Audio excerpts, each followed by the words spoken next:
Keluarga pemilik rental mobil korban penembakan yang melibatkan TNI AL mempertimbangkan meminta pendampingan dan perlindungan dari LPSK. Usai membuat BAP di Pusat Polisi Militer, Aga Muhammad, anak korban mengaku akan berdiskusi dengan keluarga terlebih dahulu untuk mempertimbangkan meminta pendampingan dan perlindungan selama proses kasus masih berlangsung. Ya, kami juga akan meminta perlindungan kepada LPSK. Tadi pun sempat ditawari juga untuk meminta perlindungan LPSK seperti itu. Ya, cuman belum ada obrolan. Belum ada obrolan lagi. Nah, mungkin nanti setelah istirahat sampai rumah kita ngobrol kembali dengan keluarga, Kak. Lembaga Perlindungan Saksi dan Korban LPSK sudah menerima 6 permohonan yang diajukan keluarga korban, salah satunya adalah pendampingan selama menjalani proses hukum dan ganti rugi terhadap korban penembakan di rest area. Ada 6 saksi dan korban penembakan, termasuk salah satu korban selamat berinisial R yang saat ini masih menjalani perawatan di rumah sakit. Kami sudah kontak-kontakan kepada keluarga korban dan korban ya. Nah, keluarga korban ya, terus kemudian mau janjian, cuman keluarga korban menyampaikan akan ke LPSK, cuman karena terhalang ya akhirnya LPSK menjemput bola. Kami pergi ke keluarga korban, menemui keluarga korban, dan sudah ada 6 permohonan yang disampaikan kepada LPSK. Kuasa hukum keluarga korban Willy Cahyadi sempat menegaskan dalam BAP di Puspom AL tidak mempertanyakan adanya pengeroyokan, sehingga pihak keluarga menganggap informasi atau argumentasi soal pengeroyokan adalah isu atau asumsi belaka. POM AL tidak menyinggung hal itu atau mempertanyakan hal itu, bahwa ada argumentasi atau opini lain terhadap klien kami, diasumsikan bahwa adanya terjadi suatu tindak pidana pengeroyokan. Kami anggap itu adalah isu atau asumsi. Sebelumnya TNI Angkatan Laut menyebut penembakan yang dilakukan anggota TNI Angkatan Laut di rest area kilometer 45 Tol Tangerang Merak karena pembelaan diri. TNI AL menyebut sebelum menembak, ketiga anggota TNI AL ini dikeroyok sehingga spontan mengeluarkan tembakan hingga menewaskan pemilik rental mobil Ilyas Abdurrahman. Bicara masalah SOP tadi, ya kan. Nah, kalau saya dihadapkan kepada pengeroyokan, berarti kan sebetulnya kan sama-sama nggak tahu siapa yang akan mati, ya kan ya. Nah, jadi kita saja kalau misalkan terdesak ya dikeroyok pasti akan mencari, akan bela diri, ya kan. Akan mencari suatu benda yang mungkin bisa untuk membela diri, mengamankan. Nah, ini mungkin digunakan ada senjata api. Kasus ini masih ditangani Puspom TNI Angkatan Laut. Publik berharap kasus yang menyeret TNI dan terkait Polri ini diusut tuntas hingga korban mendapatkan keadilan. Tim Liputan, Kompas TV.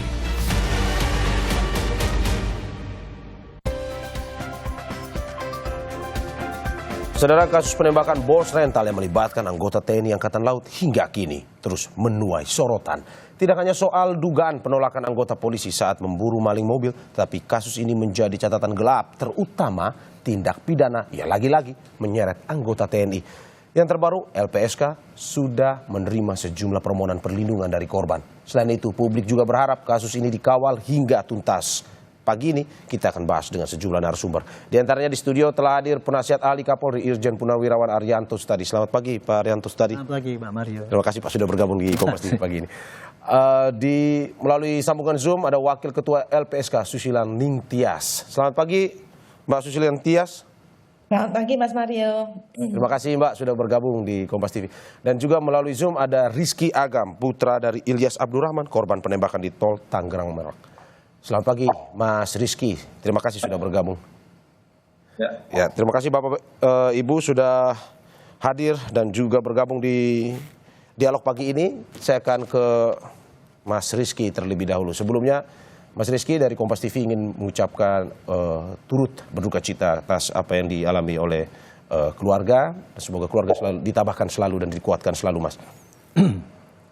Baik Mas Mario.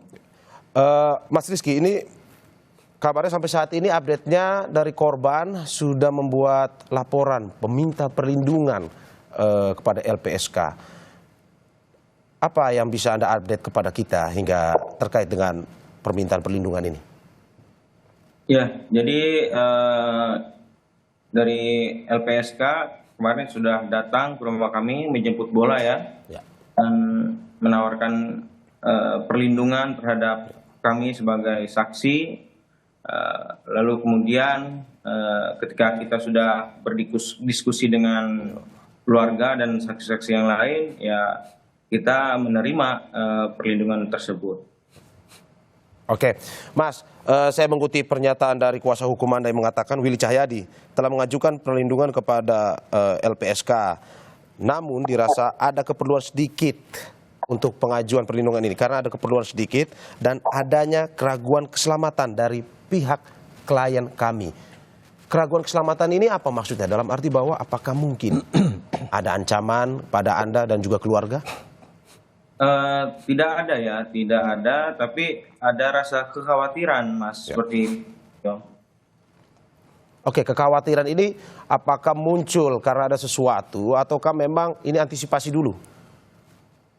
Sebagai antisipasi aja, Mas Mario, karena kita tidak seperti apa, Mas. Oke, dari awal sendiri, Mas, kalau bisa diceritakan bagaimana awalnya dari arti keluarga dan juga penasihat hukum dan saksi yang lain akhirnya bersepakat nih untuk meminta meminta perlindungan dari LPSK. Apakah mungkin memang ada pertimbangan-pertimbangan yang membuat harus itu? Ini cerita awalnya seperti apa?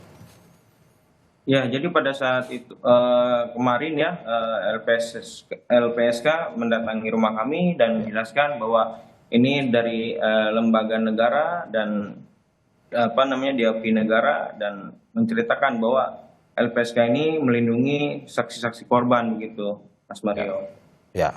Kita menerimalah ajuan tersebut begitu. Apa waktu itu langsung memutuskan untuk oke, saya menerima jawaban dari LPSK ini atau ada diskusi dulu dalam pihak keluarga?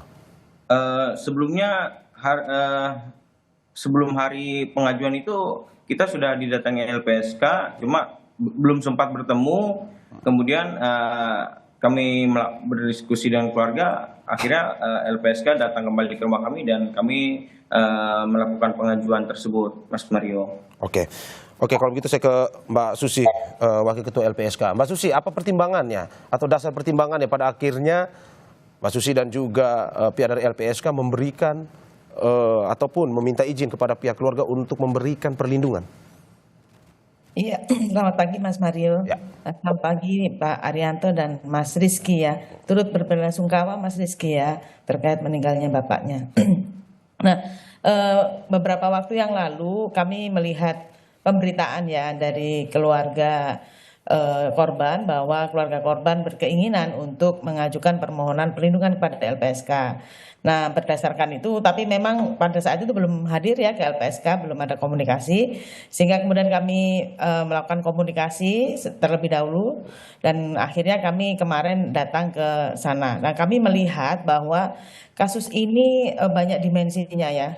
Ada kasus penggelapannya, terus kemudian ada kasus pembunuhannya. Yang ini bisa saja ada potensi ancaman terhadap para saksi dan korbannya atau keluarganya berkaitan dengan pengungkapan kasus ini, karena ini kasusnya saling berkait ya antara penggelapan mobil itu atau ini ya dan pembunuhan ini, dan kami khawatir ini ada sebuah sindikat misalnya, kalau ada sindikat, tapi itu yang kekhawatiran kami juga di sisi lain ya, sehingga kasus ini perlu dikawal, sehingga kami akan waktu itu hadir ya kemarin hadir ke rumah keluarga korban dan menyampaikan bahwa terkait dengan hal ini, saksi dan korban itu memiliki beberapa hak dan yang bisa kemudian diakses gitu ya, termasuk hak untuk diberikan perlindungan, terus kemudian kalau memang sakit dan sebagainya itu kan mereka bisa mendapatkan bantuan medis ya dari LPSK.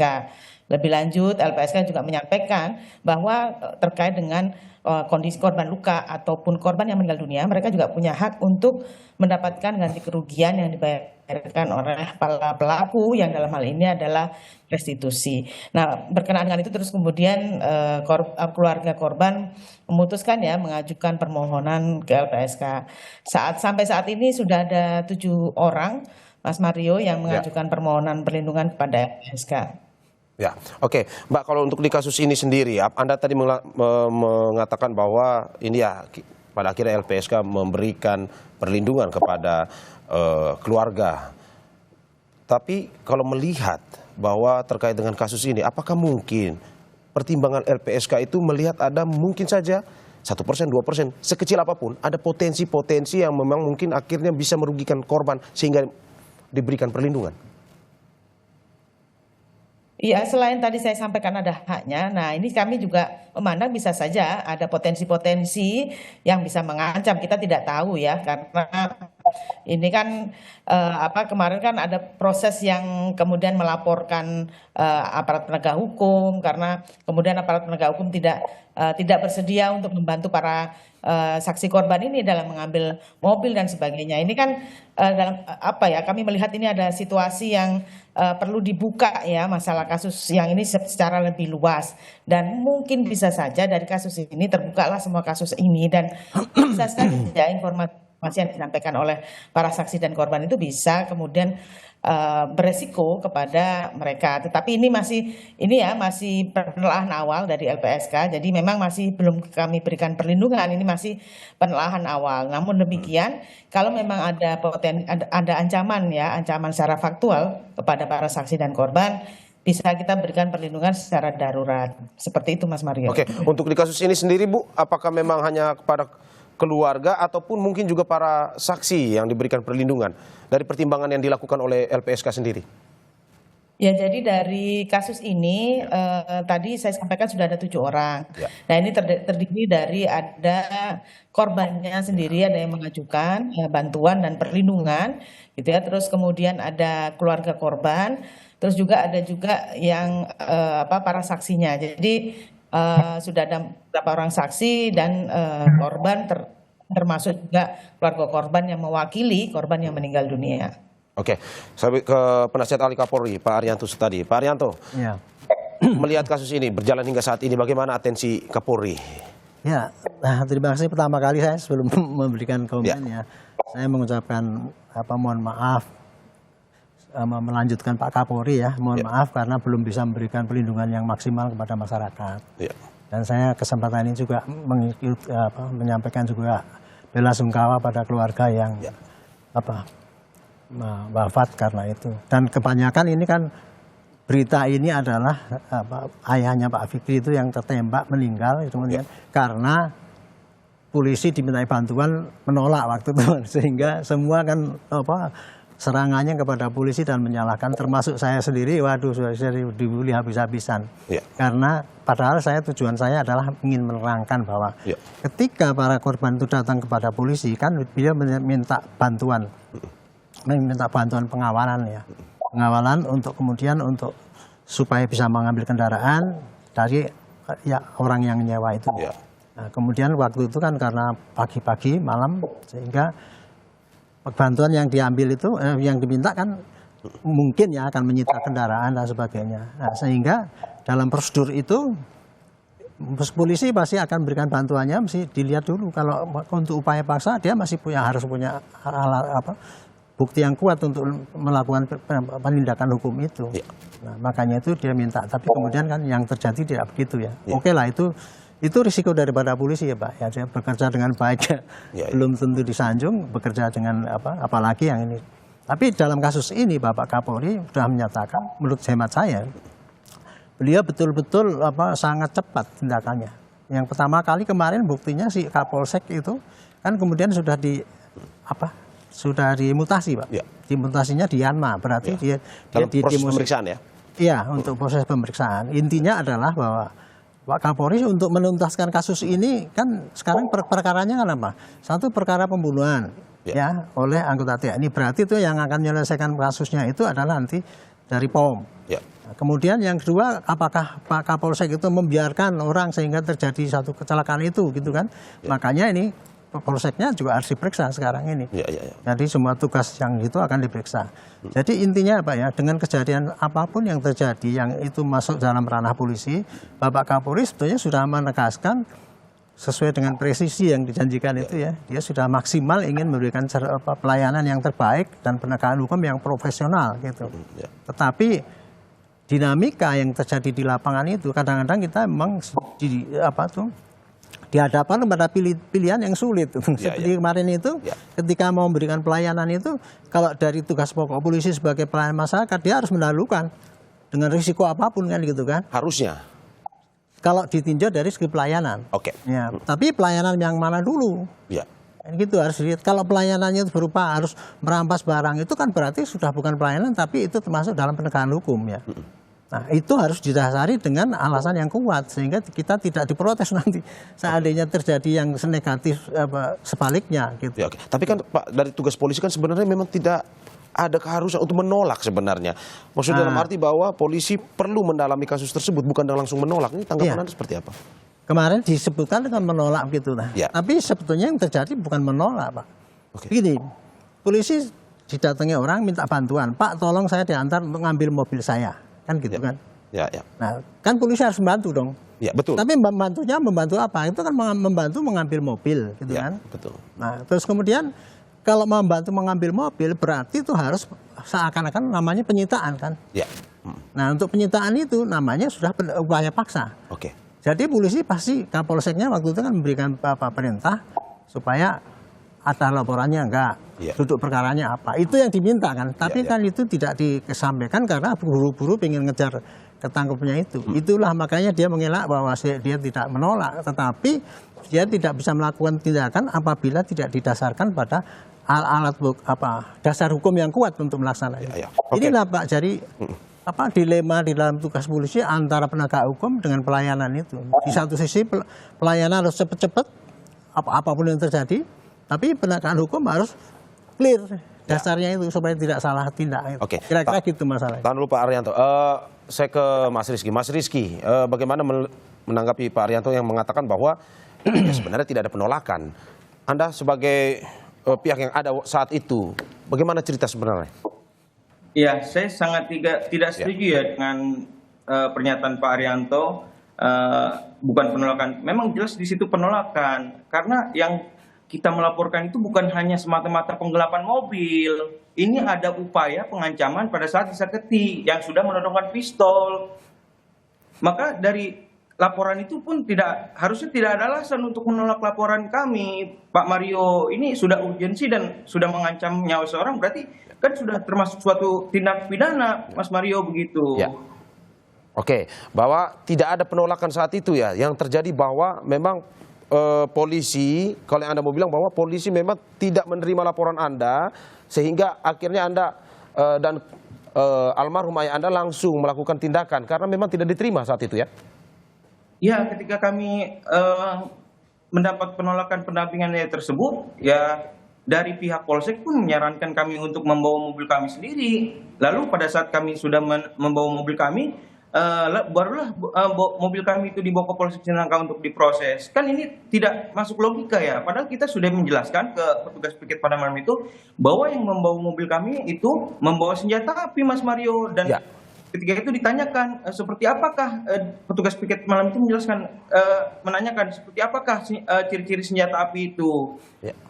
Dan abang saya menjawab berwarna hitam dan seperti airsoft gun karena abang saya awam dalam senjata api. Kemudian dari petugas piket pada malam itu pun menjawab itu hanya senjata api bohongan, begitu Mas Mario. Oke, berarti ada tanggapan seperti itu. Oh, itu mungkin senjata api bohongan ya? Betul. Ya. Apakah sebenarnya boleh Pak Arianto dalam arti bahwa ini polisi belum mengecek langsung, tetapi langsung memberikan tanggapan, ini senjata api bohongan nih, sehingga akhirnya tidak memberikan perlindungan kepada... Saya tidak bisa mengatakan itu polisi boleh apa tidak ya. Saya sendiri tidak tahu bagaimana yang terjadi di waktu itu ya. Saya hanya membayangkan, saya dulu juga pernah jadi prajurit yang di lapangan. Karena saya jadi polisi bukan langsung jadi pimpinan, jadi jenderal enggak. Saya dulu dari prajurit Pak. Dan sering sekali menghadapi apa-apa yang terjadi di lapangan itu seperti itu. Jadi kalau polisi kemudian tadi mengatakan wah itu seakan-akan menolak ya, saya nggak mau ambil sendiri itu. Kalau polisi itu ya dilapori seperti itu kemudian dia menolak tanpa pertimbangan situasi pada saat itu memang polisi jelek, salah. Tetapi kalau dia mempunyai pertimbangan yang masuk akal, itu ya tidak bisa dipersalahkan. Makanya itu kan kemarin ya saya mengatakan bahwa kepada polisi yang di Polsek itu pasti harus diperiksa. Apakah dia itu lalai, apakah dia sengaja menolak, apakah dia ada alasan untuk dia tidak bisa melakukan tindakan itu. Ya. Itulah yang harus dikaji berikutnya. Oke, Pak, pertimbangan masuk akal seperti apa yang misalkan ada laporan seperti yang dilakukan oleh Mas Rizky dan keluarga ini. Misalkan laporan seperti itu mengatakan ini saya diancam, mau ditembak, sehingga akhirnya polisi bisa melakukan penolakan. Ini pertimbangan seperti apa yang? Sekali lagi saya nggak bisa menerangkan ya. Ya. Jadi itu mungkin yang bisa menerangkan kepada menerangkan kepada masyarakat itu mungkin Propam yang melihat menanyakan kepada petugas polisi ataupun Kapolsek yang diwawancari oleh Propam. Ya. Gitu. Jadi saya kira itu. Kalau saya mengatakan pertimbangannya misalkan seperti itu, nanti saya salah lagi di bidang saya. Kemarin kan saya sudah dibully karena polisi kalau nggak berani ditembak ya jangan jadi polisi kan gitu. Padahal saya kan tidak, maksudnya akan menerangkan bukan begitu. Oke, ini mau klarifikasi pernyataan Anda yang mengatakan bahwa jika polisi ditembak, siapa yang salah? Tapi kan ini sebenarnya memang tugas polisi kan, Pak, dalam arti bahwa itu. Saya kan kemarin itu kata-kata saya itu dipotong, Pak. Saya kan pada presentasi saya mengatakan, in case ya, seandainya kemarin yang terjadi adalah polisi yang tertembak, siapa yang salah? Kan pasti Kapolseknya dong. Saya bilang itu. Itulah sebabnya maka saya lihat Kapolsek itu tidak sembarangan berani merintahkan anggotanya untuk berangkat ke sana. Nanti kalau polisinya tembak, dia pasti disalahkan kan. Betul. Itu Pak. Jadi bukannya berarti kalau polisi nggak takut ditembak ya jangan jadi polisi. Kan akhirnya gitu. Saya itu hanya salah pengertian aja karena kata-kata saya itu dipotong. Oke. Gitu. Anda mau mengatakan bahwa Anda tidak sepenuhnya membela polisi dalam kasus ini? Justru saya dari awal ya sebagai penasihat ahli Kapolri, kalau ada polisi yang tidak benarnya, pasti saya katakan tidak benar. Ya. Kalau polisi yang sengaja jahat, pasti saya katakan jahat. Contoh kemarin tuh, yang polisi yang meras 40 warga Malaysia itu. Saya sarankan saya pecat Pak, nggak usah diproses, saya bilang gitu. Pak Sambo dulu gitu. Tapi kalau ada polisi yang tidak salah, itu jangan dibully. Kemudian kalau ada polisi yang dianggap salah, cek dulu itu kesalahannya itu apakah kesalahannya itu karena kelalaian, atau karena ketidaktahuan, atau karena kesengajaan. Itu harus hukumnya beda-beda kan Pak. Jadi saya sama sekali tidak membela polisi itu yang kemarin di lapangan itu benar apa salah. Enggak, saya enggak membela. Saya hanya menerangkan kira-kira ya. Analisis dia itu ngambil keputusan itu kayak gitu. Tapi dengan melihat bahwa ini sudah ada mutasi dan segala macam, menurut Anda, apakah memang potensi besar bahwa ini sebenarnya ini polisi yang berada di lapangan di Polsek Cinangka itu memang bersalah sebenarnya? Iya, mengatakan polisi salah atau tidak itu Pak, harus dicek dulu apa yang terjadi sehingga nanti akan dipertimbangkan. Oh ya memang ini lalai atau memang penakut atau ini memang sengaja tidak mau bekerja. Atau dia memang masuk akal punya alasan. Disitulah perlu Pak itu penjelasan ya. Dan saya harapkan polisi nanti bisa menjelaskan pada masyarakat yang terjadi di lapangan itu adalah seperti itu gitu. Sehingga tidak menimbulkan itu tadi seakan-akan saya di sini tampil sebagai polisi salah dibelain sebenarnya sama sekali tidak. Buat apa saya? Nggak ada niat apa-apa lagi bagi saya. Saya hanya ingin bangkitkan pengalaman saya untuk memberikan penjelasan kepada masyarakat dari perspektif polisi. Itulah kira-kira yang begitu Pak. Polisi berbuat begitu, ini salah atau tidak, itulah supaya kita tidak main cap. Itu salah kemudian atau yang benar dilindungi dan sebagainya. Sama sekali tidak terpikir dalam pikiran saya. Oke Pak. Saya mau ke Mas Agam terkait dengan Mas Agam pada tanggal 7 Januari kemarin Mas Rizky bersama saudaranya itu sempat menangis karena dan mengatakan bahwa ini ada keadilan yang susah dicari di negara ini. Tapi sebelum saya meminta tanggapan Anda, kita ke jeda usai berikut.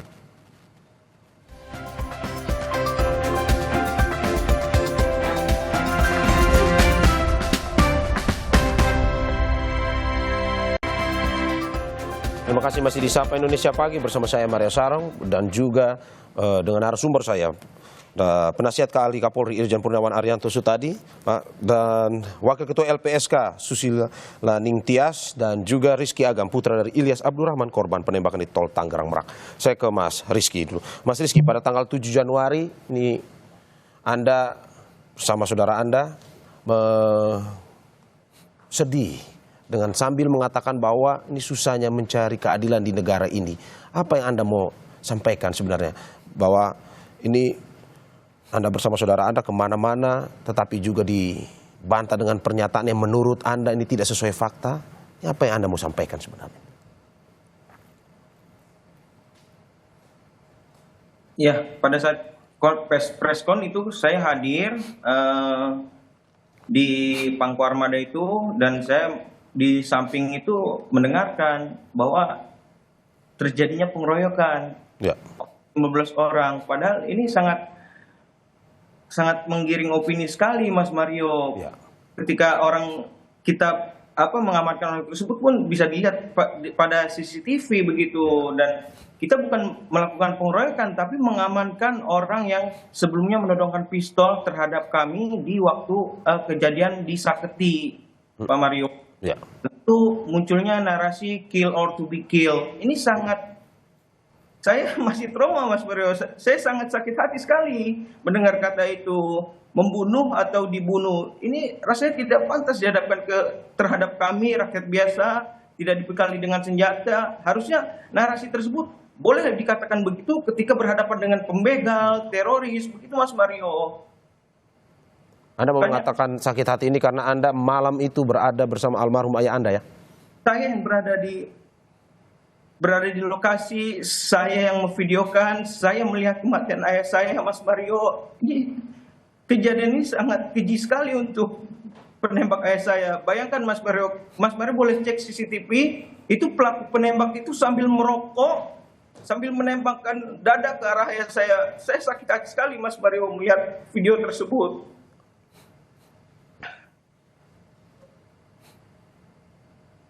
Karena waktu itu abang saya susah sekali mencari keadilan begitu, Mas Mario. Ya, karena Anda melihat langsung, Anda merasa bahwa ini tidak sesuai fakta, Anda ada bersama abang Anda, saudara Anda, pada akhirnya merasa bahwa perlawanan terhadap Anda atas apa yang Anda lihat pada malam hari itu tidak sesuai dengan kenyataan yang Anda saksikan. Apalagi Anda menceritakan bahwa Anda menemani almarhum ayah Anda. Sangat tidak sesuai, Mas Mario. Bahkan pada saat preskon itu ada satu fakta kunci yang tidak dijelaskan, yaitu penodongan senjata api waktu di awal di Saketi Pandeglang, Mas Mario. Itu yang dihilangkan begitu saja. Sebabnya ada terjadinya penembakan di rest area kejadian peristiwa itu kan waktu sebelumnya dia sudah menodongkan pistol terlebih dahulu, Mas Mario, di Saketi begitu. Ya. Oke. Mas, pada akhirnya Anda juga sempat menyebutkan ada meminta bantuan Presiden Prabowo Subianto. Menurut Anda apakah memang hingga saat ini Anda sudah tak ada harapan lagi dengan aparat ataupun dengan pihak yang berwenang yang mengurus kasus Anda? Anda merasa bahwa satu-satunya orang yang bisa dimintai bantuan adalah sebenarnya Presiden Prabowo? Ya, kami meminta ke Presiden langsung agar mendapatkan atensi untuk keadilan ayah saya, Pak Mario, begitu. Ya. Oke, saya ke LPSK. Bu Susi, ini melihat kasus seperti ini perlindungan seperti apa yang mungkin bisa diberikan kepada korban dan juga saksi? Yang pasti pertama kan pendampingan ya dalam semua proses peradilan pidana. Misalnya dari pemeriksaan di proses penyidikan sampai kemudian memberikan keterangan di persidangan. Termasuk juga kalau memang ada potensi ancaman, nanti kami akan melakukan telah lebih lanjut ya. Nah itu memang bisa kita berikan pendampingan secara fisik ya, perlindungan secara fisik maksud saya. Nah itu bisa kita kawal dan sebagainya ya, nanti lihat perkembangan juga ini berkaitan dengan kasus ini. Yang kedua, berkaitan dengan keluarga ya, ada juga korban ya. Korban ini kan masih membutuhkan pengobatan kan, ada korban yang luka, nah itu bisa diberikan bantuan medis. Termasuk juga untuk keluarga yang masih mengalami trauma dan sebagainya, termasuk juga ini ya korban yang masih mengalami trauma ini bisa kami berikan bantuan psikologis gitu ya. Nah, tetapi untuk ke sana memang kami masih memerlukan pemeriksaan dan asesmen yang dilakukan oleh psikologi gitu, atau dilakukan oleh psikolog. Oke, Mbak Susi, Anda tadi kalau kita melihat mendengar pernyataan dari Mas Rizky mengatakan bahwa LPSK sendiri yang mendatangi kediaman dari keluarga. Ini apa yang membuat pada akhirnya LPSK ini datang ke kediaman keluarga? Apakah mungkin melihat bahwa ada kejanggalan atau ketidakadilan yang mungkin didapatkan oleh pihak korban? Ya, potensi itu bisa saja terjadi ya. Nah, kami melihat bahwa kasus ini ada bisa saja ada potensi ancaman, bisa saja peradilan pidananya, potensi untuk peradilan pidananya juga tidak terbuka misalnya gitu ya, tidak adil gitu ya. Kami sih berharap proses peradilan pidana yang berjalan ini akan adil ya bagi korban, bagi keluarganya dan bagi para saksi gitu ya. Jadi itu yang kami melihat. Terus yang kedua juga mereka ini punya hak ya, para saksi, para korban, para keluarga ini juga punya hak yang mungkin bisa diakses dan bisa diberikan oleh LPSK kepada mereka.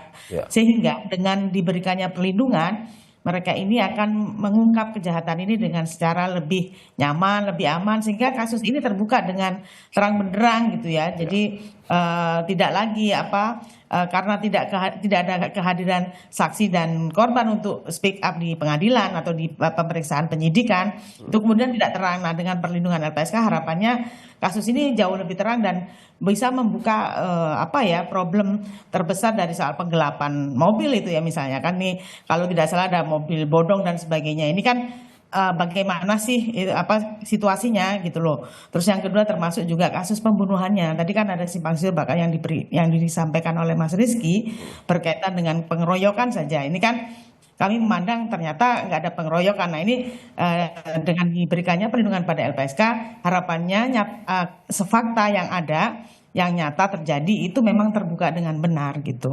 Oke, kalau dari LPSK sendiri melihat dari pernyataan yang disampaikan oleh pihak korban dan juga keluarga dengan membandingkan dengan pernyataan yang disampaikan oleh kemarin TNI AL ataupun dari pihak kepolisian, apakah LPSK sendiri melihat ada kejanggalan ataupun memang ada sesuatu yang ini tidak sesuai fakta sebenarnya?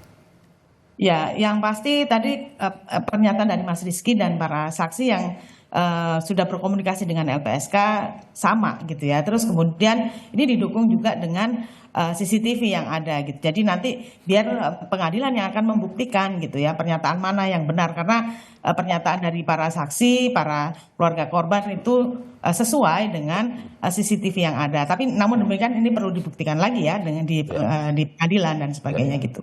Oke, saya ke Pak Arianto tadi. Pak Arianto, bagaimana melihat ini cerita seperti dari Pak Mas Rizky sendiri yang mengatakan bahwa ya saya berada di tempat kejadian saat itu, bahwa cerita yang disampaikan oleh Mas Rizky dan keluarga ini tidak sesuai dengan pernyataan yang disampaikan kemarin ada TNI AL pun juga dari pihak kepolisian.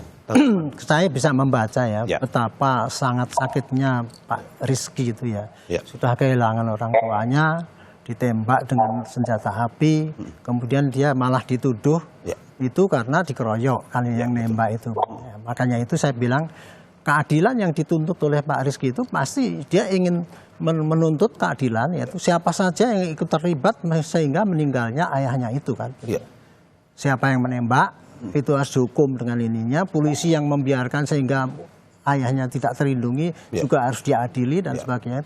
Kemudian kemarin itu terjadi kenapa? Kok kemudian ada tuduhan bahwa itu dikeroyok kan itu kan. Waktu itu kan yang terjadi kan sebetulnya kan ketika rombongannya Pak Rizky itu tahu tadinya ada senjata, dia dipeluk gitu kan.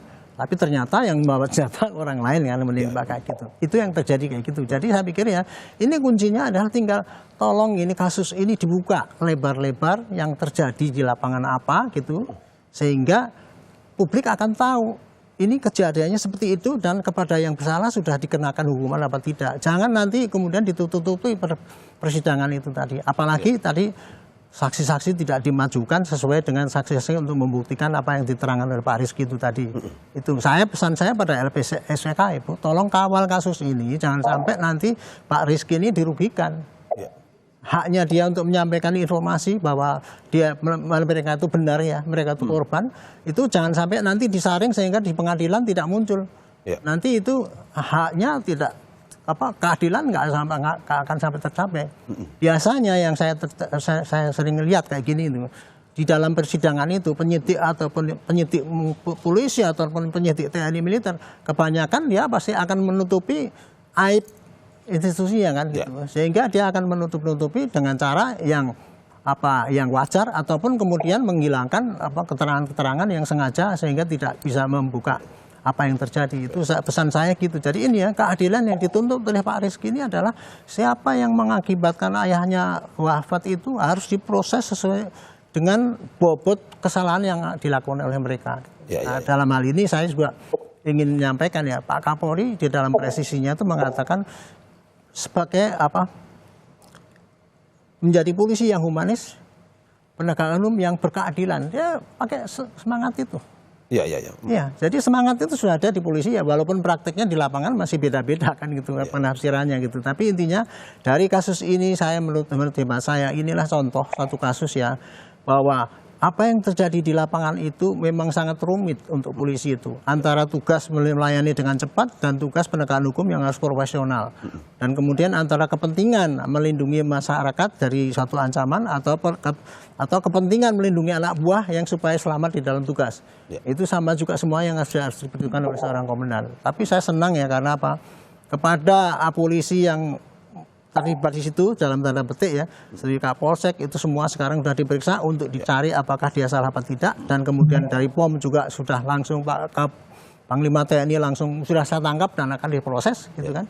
Itu artinya adalah suatu tanggung jawab pimpinan masing-masing untuk memproses ini dengan seterang-terangnya. Mudah-mudahan ini kasus ini akan dikawal dan akan terang benderang apa yang terjadi, dan kemudian kita tidak saling salah menyalahkan, seakan-akan yang salah kok dilindungi oleh atasannya atau oleh institusinya dan sebagainya. Dan dari Polri sendiri melihat bahwa ini ada kekecewaan atas pernyataan dari pihak polisian kepada ya pasti keluarga. Kalau umumnya ya Pak ya, netizen itu sekarang kecewa karena dianggap polisi kan sudah terlalu jelek ya citranya gitu ya, sehingga setiap ada polisi yang dituduh jelek dan kemudian kita menjelaskan bahwa ini kejelekannya seperti ini, apakah itu betul-betul jelek apa tidak atau karena kelalaiannya, itu nggak akan diterima. Itu udah risiko daripada tugas polisi itu dari dulu. Bukan sekarang aja Pak, dari dulu kayak gitu. Tapi intinya di dalam medsos yang sekarang ini begitu dahsyat ya, intinya adalah kita harus memberikan penjelasan kepada masyarakat itu yang sebetulnya terjadi. Jangan yang keluar itu adalah yang cuman buzzer yang hanya untuk membuli, untuk ini menyesatkan masyarakat, kan kasihan Pak itu rakyatnya. Oke. Pak. Saya ke Mas Rizky. Mas Rizky, kemarin Anda sempat diperiksa di Puspomal. Ini katanya Anda ini bertemu atau tidak dengan 3 tersangka dari TNI AL tersebut? Ya, jadi pada saat saya diperiksa di Puspomal, ya kami hanya diberi foto dan pelaku sudah ditahan begitu, tidak ditemukan, hanya dikasih foto saja begitu Mas Mario. Oh, tidak dikonfrontasi langsung atau tidak bertemu langsung saat itu ya dengan para tersangka nih? Langsung. Oke. Apa waktu itu yang disampaikan oleh pihak Puspomal terkait dengan kasus ini pada Anda dan keluarga? Ya, kami di Puspomal juga disumpah terlebih dahulu ya sesuai agamanya. Jadi memberikan kesaksian yang sebenar-benarnya dan tidak ada yang ditutupi begitu Mas Mario. Oke, ada pembicaraan terkait sanksi dalam arti bahwa yang akan diberikan oleh Puspomal kepada 3 orang tersebut? Saya belum mengetahui ya, hanya menjelaskan kejadian ceritanya seperti apa begitu, dan dari pihak Puspomal pun menyarankan agar kita bersama-sama mengawal kasus ini begitu. Oke, berarti tidak terlalu detail ya terkait dengan pembicaraan mengenai sanksi kepada 3 orang tersebut ya Mas? Tidak. Oke. Saya ke Bu Susi. Bu Susi, terakhir, ini bagaimana melihat bahwa ini perlindungan korban perlu dikedepankan, tapi juga keadilan ini perlu menjadi sesuatu yang prioritas. Ini LPSK sendiri melihat bagaimana? Iya, Terutama di kasus ini, Bu. Iya. dalam kasus ini ya memang keadilan satu menemukan bagi saksi dan korban ya.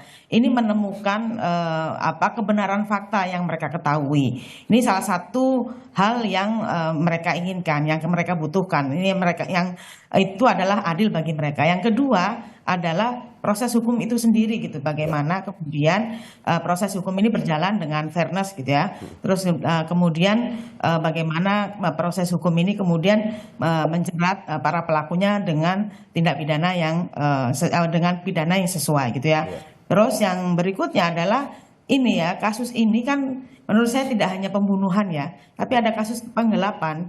Yang ini melibatkan aparat gitu ya. Yang ini apakah ada sindikat dan sebagainya, ini saya kok melihat ini perlu juga gitu ya dibuka gitu ya, jangan sampai ini kejadian lagi di masa mendatang gitu ya, ada sindikat jual beli mobil bodong dan sebagainya, ini terus kemudian berkembang gitu, jangan sampai ini aparat penegak hukum, aparat keamanan ini juga melakukan hal seperti ini gitu kan, ini kan nggak benar. Terus yang berikutnya adalah berkaitan dengan hak-hak saksi dan korban yang itu perlu diberikan oleh negara. Seperti itu.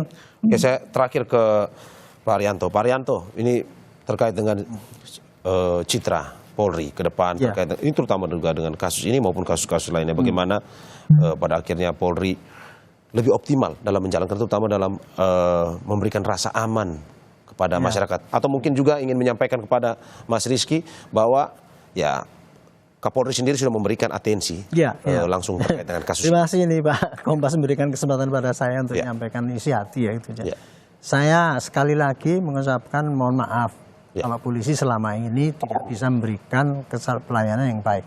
Kita akui ya, kita sudah berusaha, tapi masih banyak sekali kekurangan di lapangan. Dan kepada Mas Rizky, saya betul-betul ikut berbelasungkawa ya, tapi kemudian makanya untuk membalas kekeliruan kami itu, maka kami akan memproses ini seterang-terangnya.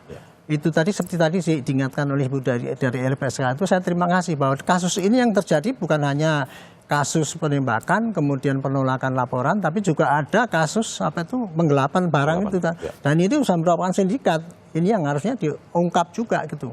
Nah, dalam hal ini saya pikir kepada polisi ya, itulah contoh sekarang kita itu sekarang lagi disorot, jadi jangan ogah-ogahan kalau menerima suatu input daripada masyarakat untuk minta keadilan itu. Jadi jangan mengusut kalau sudah diviralkan kan gitu kan, seakan-akan kan gitu. Jadi mudah-mudahan kasus ini menjadikan suatu batu loncatan atau tonggak untuk kita betul-betul bersama-sama ya. Jadi untuk memperbaiki citra polisi, memperbaiki citra hukum kita di Indonesia ini, itu harus semuanya bergerak, tidak hanya polisi doang yang suruh kerja, tapi masyarakat yang memberikan sorotan itu tajam sekali, nggak apa-apa. Pak Kapolri senang kalau dikritik ya, bukan basa-basi gitu. Hanya dengan kayak gitu kita akan mencapai perubahan yang baik ya. Kalau kita itu semua cuman kesalahan dibiarkan gitu, kemudian tidak dikritisi, ya itu namanya nggak akan ada perbaikan. Ya ini saya terima kasih lah, mudah-mudahan ini ke depan ini semua bisa pencerahan dan kemudian jelas apa yang terjadi, dan yang tidak adil bisa segera ditegakkan lagi keadilan menurut kacamata. Mas Rizky, singkat saja terakhir ingin menyampaikan sesuatu kepada Pak Kapolri lewat Pak Arianto. Ya, saya memohon ya untuk mengawali dan menangani kasus ayah saya dan pelaku ini dapat hukuman yang seberat-beratnya begitu, karena sudah menghilangkan nyawa ayah saya gitu. Sekali lagi kita turut berduka atas apa yang menimpa Anda dan keluarga. Semoga keluarga ditabarkan selalu, dan terima kasih pada narasumber Penasihat Ahli Kapolri Irjen Purnawiawan Arianto Sutadi. Terima kasih Pak. Terima kasih. Juga Wakil Ketua LPSK Susila Ningtyas. Terima kasih Ibu, dan juga terima kasih kepada Mas Rizky Agam, putra dari Ilyas Abdurrahman, korban penembakan di Tol Tanggerang Merak. Semoga sehat selalu semua Bapak Ibu. Ya, terima kasih.